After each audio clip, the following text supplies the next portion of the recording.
Hello everyone, welcome है आप सभी का अपने ओन यूट्यूब चैनल पे जिसका नाम है stay pain free and health. और मैं हूं डॉक्टर ज्योति। आज हम लोग डिस्कस करने वाले रिगार्डिंग फेलोपियन ट्यूब ब्लॉकेज, मतलब जो फेलोपियन ट्यूब्स होती हैं वो क्यों ब्लॉक्स होती है, क्या उसके रीज़न होते हैं और कितने टाइप्स की होती है, और ये रिकवर होता है कि नहीं होता है, और कैसे पता लगाएंगे कि फेलोपियन ट्यूब ब्लॉक है कि नहीं है। और उसके बाद डिस्कस करेंगे, बट अभी नहीं डिस्कस करेंगे, नेक्स्ट वीडियो में डिस्कस करेंगे about the treatment, what are the treatment protocols like home remedies and surgical interventions to treat fallopian tube blockage. ठीक है, तो बाद में हम डिस्कस करेंगे रिगार्डिंग फेलोपियन ट्यूब का ट्रीटमेंट के। बट इस वीडियो में हम लोग बहुत इंपॉर्टेंट चीज डिस्कस करने वाले हैं रिगार्डिंग फेलोपियन ट्यूब का ब्लॉकेज क्यों होता है, क्या कारण होते हैं, क्या सिम्टम्स होते हैं, हम कैसे पता लगाएंगे कि हमारे फेलोपियन ट्यूब ब्लॉकेज है।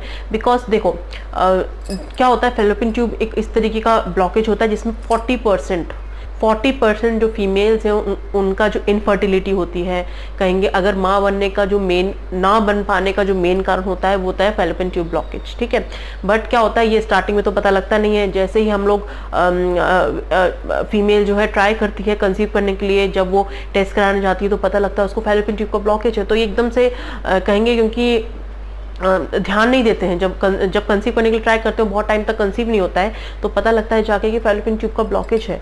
तो आज हम उसको थोड़ा सा डिटेल में डिस्कस करेंगे। ठीक है, तो वीडियो स्टार्ट करने से पहले मेक श्योर कर लीजिए आपने चैनल को सब्सक्राइब कर लिया है, वीडियो को पूरा एंड तक देखना, वीडियो पसंद आए तो एक थम्स अप दे देना और ज़्यादा लोगों से शेयर करना, बिकॉज शेयर करेंगे तभी सब तक हेल्दी इन्फॉर्मेशन पहुंचती है। ठीक है, सबसे पहले स्टार्ट करेंगे what is fallopian tube. Fallopian tube एक कहेंगे फीमेल रिप्रोडक्टिव ऑर्गन है। जैसे आप सभी को पता है बच्चेदानी होती है, उसके साइड में फेलोपियन ट्यूब्स होते हैं, देन ओवरीज होती है, राइट, उसके ऊपर फिम्ब्रियाज होते हैं। तो क्या होता है, जैसे ही फीमेल एग रिलीज, ओवरी जो है एग रिलीज करती है, तो जो एग होता है वो फेलोपियन ट्यूब में आ जाता है। उसके बाद आफ्टर इंटरकोर्स जो मेल का स्पर्म है वो जाता है आपके फेलोपियन ट्यूब के पास, वहाँ जाके दोनों फर्टिलाइज होके वापस यूट्रस में आके इम्प्लांट होते हैं। ठीक है, ये तो हो गया पूरा जो क्रिया चलती है जब आप कंसीव कर रहे होते हैं। बट कभी कभी क्या होता है, आप कंसीव ही नहीं कर पा रहे, आप बहुत टाइम से ट्राई कर रहे हो, तो आपको पता लगता है कि आपको ब्लॉकेज है। तो ब्लॉकेज के एक्चुअली बहुत सारे कारण होते हैं, उसको हम 1 बाय 1 डिस्कस करेंगे।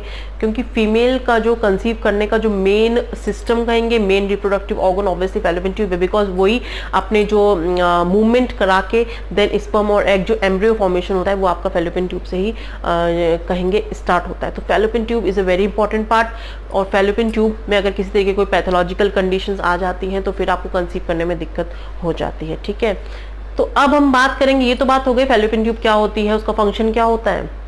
अब हम लोग बात करेंगे टाइप्स ऑफ फेलोपियन ट्यूब का ब्लॉकेज। टाइप्स कौन से कितने टाइप्स के होते हैं।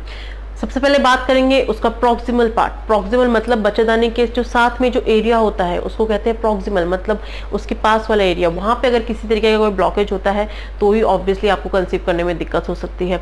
स्पर्म एग फ्यूज हो गए, देन वो आपकी बच्चेदानी तक पहुँच ही नहीं पा रहे हैं, तो ये भी एक कहेंगे टाइप ऑफ फेलोपियन ट्यूब का ब्लॉकेज है। This is called as proximal fallopian tube blockage. Then आता मिडिल एरिया, मतलब जो आपकी फेलोपियन ट्यूब है उसके बीच वाला एरिया, वहाँ पे अगर ब्लॉकेज हो तो ये भी एक मेन कारण बनता है आपकी इनफर्टिलिटी का। देन आता है तीसरा मतलब ओवरीज के पास, इसको कहते हैं डिस्टल फेलोपियन ट्यूब ब्लॉकेज। ये जो था ये फिम्ब्रिया के पास होता है जहाँ से ओवरीज एग रिलीज करती है, वहाँ पे अगर ब्लॉकेज हो जाता है तो ऑब्वियसली आपका जो एग रिलीज ही नहीं हो पाएगा, देन वो फेलोपियन ट्यूब में कहाँ से आएगा, और फेलोपियन ट्यूब में आने के बाद फिर वो ऑब्वियसली यूट्रस से तो पहुँचेंगे। जब रिलीज ही नहीं हो पाएगा तो ये सब जो कहते हैं सिनेरियो तो क्रिएट ही नहीं हो पाएगा। ठीक है, तो ये तो बात हो गई आपके टाइप्स की। अब हम लोग बात करेंगे कि किस तरीके के सिम्टम्स होंगे अगर आपको फेलोपियन ट्यूब का ब्लॉकेज है। तो सिम्टम्स में मेनली आपको पेट में दर्द, ठीक है, पेट में दर्द होगा। पेट में दर्द के साथ साथ आपको राइट हैंड साइड या लेफ्ट हैंड साइड पेन हो सकता है, बट कभी कभी बहुत रेयर कंडीशन में दोनों फेलोपियन ट्यूब का ब्लॉकेज होता है। वैसे तो मोस्टली एक साइड का ही होता है, बट आपको राइट एंड लेफ्ट आपकी अगर पेट में दर्द हो रहा है एक पर्टिकुलर एरिया पे तो आपको तुरंत जाकर डॉक्टर से कंसल्ट करना चाहिए, बिकॉज ये बताता है कि आपका फेलोपियन ट्यूब का ब्लॉकेज है। ठीक है, उसके बाद अगर आपको हैवी ब्लीडिंग हो रही है, अब हैवी ब्लीडिंग देखो बहुत सारे रीजन की वजह से होती है, फिब्रॉइड्स हो सकते हैं, आपको एंडोमेट्रियोसिस हो सकता है, तो उस पर मैंने वीडियो ऑलरेडी बना चुका है, एक बार आप जाके देखिएगा, आपको इन्फॉर्मेटिव लगेगा। ठीक है, तो जो अगर आपको हैवी ब्लीडिंग हो रही है अलॉन्ग विद द पेन, अगर आपके राइट हैंड साइड और लेफ्ट हैंड साइड पे पेन है, माइल्ड है, और आप उसको इग्नोर मत करना, ठीक है। अगर आपको पेन हो रहा है तो आप तुरंत जाके डॉक्टर से कंसल्ट करें, ताकि पता लग पाए कि पेट में एक्चुअली में प्रॉब्लम कहाँ आ रही है, ठीक है। तो ये तो बात हो गई आपको किस तरीके के सिम्टम्स आएंगे। अब हम लोग बात करेंगे जो डिस्टल फैलोपियन ट्यूब ब्लॉकेज होता है, वहाँ पे जो मेन कारण होता है उसको कहते हैं हाइड्रोसेल्फिंग्स। सेल्फिंग्स मतलब आपके फैलोपियन ट्यूब्स, हाइड्रो मतलब पानी भर गया है। अब पानी किस रीजन की वजह से भरता है, पानी या कोई लिक्विड तरल पदार्थ वहाँ पे कलेक्ट हो गया है। कलेक्ट क्यों होता है, या तो आपको कोई इन्फेक्शन है, या तो आपको कोई इन्फ्लेमेशन है, या तो आपका कोई ऑपरेशन हुआ है, उसकी वजह से आपके जो डिस्टल एरिया होता है, जो डिस्टल फैलोपियन ट्यूब का ब्लॉकेज होता है, वो किसी तरल पदार्थ से भर जाता है। इसको कहते हैं हाइड्रोसेल्फिंग्स। और ये बहुत ज़्यादा कहेंगे कॉमन होता है। मेन इसमें यही होता है कि आपका जो है पानी, जो तरल पदार्थ होता है वो इकट्ठा हो जाता है, ठीक है। तो डिस्टल फैलोपियन ट्यूब ब्लॉकेज में ये बहुत ज़्यादा कॉमन होता है। तो ये तो बात हो गई आपके डिस्टल की। अब बात करेंगे अगर आपको डिस्टल फैलोपियन ट्यूब ब्लॉकेज है तो आपको किस तरीके के सिम्टम्स आएंगे। जैसे मैंने बताया, आपको लोअर एरिया में एब्डोमेन में पेन रह सकता है, आपको हैवी ब्लीडिंग रह सकती है। तो ये तो आपके सिम्टम्स हो गए। अब बात करेंगे पता कैसे लगेगा कि आप किस तरीके का ब्लॉकेज है। ऑब्वियसली टेस्ट होते हैं कुछ। अब टेस्ट कौन से, तो टेस्ट आपके होंगे, एक HSG होगा एंड देन लैप्रोस्कोपी होगा। उस पर ऑलरेडी वीडियो बना चुका है। जो ऑब्वियसली HSG में तो डाई इंसर्ट करके देखा जाता है किसी तरीके का कोई ब्लॉकेज तो नहीं है, उसके अकॉर्डिंग ट्रीटमेंट दिया जाता है। और लैप्रोस्कोपी में ऑब्वियसली ये एक कहेंगे डायग्नोसिस प्लस ट्रीटमेंट होता है। इस पर वीडियो बनाया, आप एक बार जाके देख लीजिएगा, आपको इन्फॉर्मेशन मिलने वाली है, राइट। तो ये तो बात हो गई आपका, अगर हाइड्रोसेल्फिंग्स रहता है आपको तो आपको किस तरीके के सिम्टम्स आएंगे और क्या उसका डायग्नोसिस होता है। अब हम लोग बात करेंगे कौन से ऐसे मेन कारण होता है जिसकी वजह से फैलोपियन ट्यूब का ब्लॉकेज होता है। देखिए, फैलोपियन ट्यूब का ब्लॉकेज हो सकता है अगर आपके फिब्रॉइड है, ठीक है। फिब्रॉइड मतलब किसी तरीके की कोई गांठ है अगर आपकी फैलोपियन ट्यूब्स में, तो एक मेन कारण कहेंगे, ठीक है। आपका ब्लॉकेज हो सकता है। ब्लॉकेज होगा तो ऑब्वियसली आपको ब्लीडिंग भी बहुत ज़्यादा होगी, बिकॉज ये तो इसके सिम्टम्स में भी आता है। सबसे पहला कारण जैसे भी बताया, आपको फिब्रॉइड हो सकता है। उसके बाद बात करेंगे आपको एंडोमेट्रियोसिस में जो ब्लड, एक्सेसिव ब्लड जो होता है टिश्यू का, वहाँ पे कलेक्शन हो सकता है। कहेंगे एक तरीके से गुच्छा जो होता है टिश्यूज़ का वो इकट्ठा हो सकता है, उसकी वजह से भी आपको फैलोपियन ट्यूब का ब्लॉकेज हो सकता है। और जो मेन फोरमोस्ट कारण होता है वो तो ectopic pregnancy. Fallopian tube blockage आपका एक्टोपिक प्रेगनेंसी, आपने कंसीव कर लिया है और आपको एक्टोपिक प्रेगनेंसी है, और अगर आपको एक्टोपिक प्रेगनेंसी का आप ट्रीटमेंट नहीं लेते हैं तो आपकी जो फैलोपियन ट्यूब है वो बर्स्ट आउट हो सकती है। फैलोपियन ट्यूब फटने के कारण आपके पेट में ब्लड इकट्ठा हो सकता है और वो आपकी जान के लिए खतरा हो सकता है। इसलिए आपको अगर कभी भी इस तरीके के सिम्टम दिखते हैं, आपको हैवी ब्लीडिंग होती है, मैं बार बार यही चीज़ कह रही हूँ, इसको इग्नोर मत करना, बिकॉज आपकी लाइफ के साथ प्रॉब्लम हो सकता है, ठीक है। तो ये तो बात हो गई। एक्टोपिक प्रेगनेंसी भी इसमें एक कारण होता है अगर आपको हैवी ब्लीडिंग और आपका फैलोपियन ट्यूब का ब्लॉकेज होता है तो, ठीक है। हार्मोन इम्बैलेंस, हार्मोन की गड़बड़ी के कारण भी आपके जो है फैलोपियन ट्यूब का ब्लॉकेज हो सकता है, ठीक है। तो हार्मोन को रेगुलर करने के लिए ऑब्वियसली अगर आप कंसीव करने के लिए ट्राई कर रहे हैं तो ऑब्वियसली आप डॉक्टर से सपोर्ट लेके, डॉक्टर से हेल्प लेके, और डॉक्टर आपको सजेस्ट करेंगे किस तरीके का आपको हार्मोन ट्रीटमेंट चलेगा, तो वो आपकी चीज़ें काफ़ी हद तक बैलेंस हो जाएंगी, जिसकी वजह से आपका फैलोपियन ट्यूब ब्लॉकेज नहीं हो सकता है, ठीक है। तो ये तो बात हो गई रिगार्डिंग हार्मोन। उसके बाद हम लोग बात करेंगे अगर आपका कोई सिस्ट बन रहा है, आपको PCOD है, उसमें भी आपका फैलोपियन ट्यूब का ब्लॉकेज काफ़ी हद तक कॉमन रहता है, बिकॉज मल्टीपल फॉलिकल्स बन जाते हैं, जिसकी वजह से भी आपको इस तरीके की प्रॉब्लम हो सकती है, ठीक है।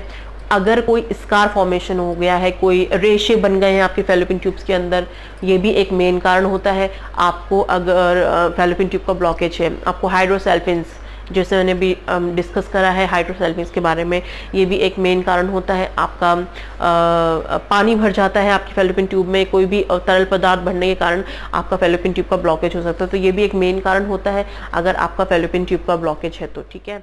और कौन से कारण होते हैं, और होते हैं आपकी पेल्विक इन्फ्लेमेटरी डिजीज। अगर आपको पेल्विक इन्फ्लेमेटरी डिजीज है किसी भी तरीके की, ठीक है, तो भी आपका फैलोपियन ट्यूब का ब्लॉकेज होता है और हो सकता है, ठीक है। उसके बाद अगर आपको सेक्सुअल ट्रांसमिट डिजीज है, सेक्सुअल ट्रांसमिट डिजीज में जैसे कैलामिडिया हो गया, गोनोरिया हो गया, ट्रिकोमोनासिस हो गया, इसके बारे में हम ऑलरेडी डिस्कस कर चुके हैं वेजाइनल इन्फेक्शन में, तो एक बार आप जाके देख लेना। अगर आपको, इसको सेक्सुअल ट्रांसमिट डिजीज क्यों कहते हैं, सबसे पहली चीज़ बिकॉज ये आपके पार्टनर से आप में हो सकती है या आपसे आपके पार्टनर में, तो ये जो चीज़ होती है अगर sexual transmit disease like gonorrhoea and chlamydia, इसमें आपका जो अगर ट्रीटमेंट हो रहा है तो ऑब्वियसली आपके पार्टनर का भी ट्रीटमेंट बहुत ज़्यादा इंपॉर्टेंट होता है, बिकॉज ये वाया इंटरकोर्स आपके पार्टनर से आप में ट्रांसफर हो सकती है। And the vaginal in hygiene is very important. अगर आपको इस तरीके के इश्यूज हो रहे हैं तो आपको वेजाइनल हाइजीन भी काफ़ी हद तक मेंटेन करना पड़ता है। इसलिए जो STD है, जो सेक्सुअल ट्रांसमिटेड डिजीज होती हैं, उसमें भी आइदर बैक्टीरियल और फंगल किसी भी इन्फेक्शन की वजह से अगर आपको हो रहा है तो ये भी एक मेन कारण बनता है आपका फैलोपियन ट्यूब का ब्लॉकेज का। इसलिए अगर आपको कभी भी इस तरह के सिम्टम्स आते हैं, आप तुरंत जाकर डॉक्टर से संपर्क करके देना, आप मेडिसिन लीजिए, बिकॉज इन सबको क्योर करना बहुत ज़्यादा इंपॉर्टेंट है। तो ये तो बात हो गई रिगार्डिंग सेक्सुअल ट्रांसमिट डिजीज। और कौन से कारण होते हैं? अगर आपकी प्रीवियस कोई सर्जरी हुई है एब्डोमिनल, तो उसमें भी आपके फैलोपियन ट्यूब का ब्लॉकेज का कोई कारण बन सकता है। तो ये भी एक मेन कारण होता है अगर आपको फैलोपियन ट्यूब का ब्लॉकेज होता है तो। ठीक है, ये तो बात हो गई रिगार्डिंग फैलोपियन ट्यूब का ब्लॉकेज के कौन से कॉजेज होते हैं, कौन से कारण होते हैं। अब हम लोग कुछ क्वेरीज उठाएंगे, जैसे कि अगर फैलोपियन ट्यूब का ब्लॉकेज है, मान लीजिए अगर आपको एक्टोपिक प्रेगनेंसी हो गई है और आपकी एक ट्यूब रिमूव कर दी गई, तो आपके प्रेग्नेंट हो सकते हैं। Yes, you can get pregnant, because obviously जो रेजिडुअल फैलोपियन ट्यूब है वो तो अगर अच्छे एग रिलीज कर रही है तो इसके पीछे भी कुछ कहेंगे असिस्टिव हेल्प, कुछ चीज़ें होनी चाहिए जो आपको कंसीव करने में हेल्प करें। जैसे कि आपके जो एग्स हैं वो अच्छी क्वालिटी के बनने चाहिए, गुड अमाउंट में बनने चाहिए, तो आप आराम से कंसीव कर सकते हैं। अगर आपकी एक फैलोपियन ट्यूब है तो ऐसा कोई इशू नहीं है कि आप कंसीव नहीं कर सकते, आप आराम से कंसीव कर सकते हैं अगर आपकी एक फैलोपियन ट्यूब है। अब बात करेंगे अगर आपकी दोनों फैलोपियन ट्यूब अफेक्टेड है। देखो, इसमें भी पार्शियल कंप्लीट होता है। अगर पार्शियल आपका ब्लॉकेज है फैलोपियन ट्यूब का तो उसको ट्रीटमेंट करके आप आराम से कंसीव कर सकते हैं। बट अगर मेजर ब्लॉकेज है तो आपको फिर सर्जरी के थ्रू सर्जरी के थ्रू आपको रिमूव कराने पड़ सकती हैं आपकी फैलोपियन ट्यूब्स। एंड कितनी सिवियरिटी आपका अफेक्टेड है वो भी डिपेंड करता है। तो ये सब चीज़ें जो हैं ये काफ़ी ज़्यादा मैटर करती हैं अगर आप कंसीव करने की सोच रहे हैं। और कौन सी क्वेरी आपके माइंड में आती है, अगर आपकी एक फैलोपियन ट्यूब अफेक्टेड है तो क्या आप दूसरे से कंसीव कर सकते हैं? यस, आप कंसीव कर सकते हैं।